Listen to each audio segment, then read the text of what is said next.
Good evening, Jessica Van Vonderen with ABC News Sunday. Local governments have been stunned by proposals to force citizenship ceremonies to be held on Australia Day.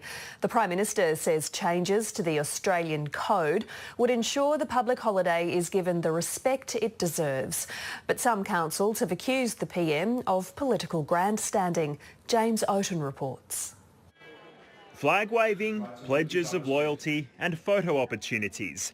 Australia Day has long been a popular option for migrants to become the nation's newest citizens. Australia Day, our most important national day, that's a day we should be handing out citizenship.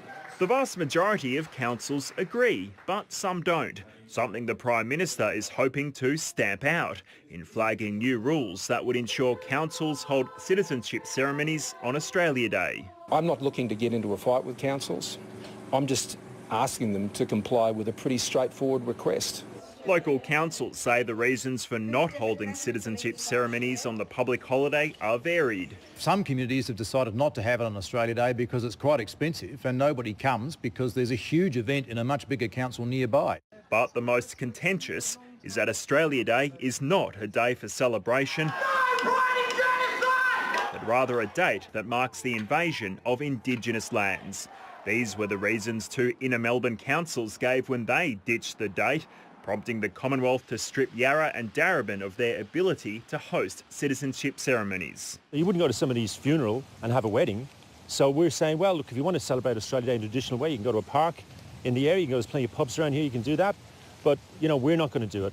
The federal opposition leader was non-committal to the government's proposal. The government's trying to play a bit of politics. It's what the Conservatives do to keep their base happy.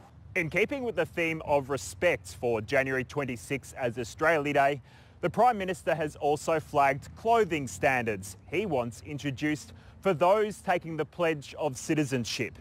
But the government's provided no detail on what the standards would be or how they'd be enforced. Sometimes people see people turn up in dress that's just not appropriate. I'm not too sure what sort of fashion advice our Prime Minister has been receiving about that. I'm not too sure whether in his local electorate they're all getting around in cold chisel singlets and bare feet. The proposed changes would take effect next year. James Oaten, ABC News.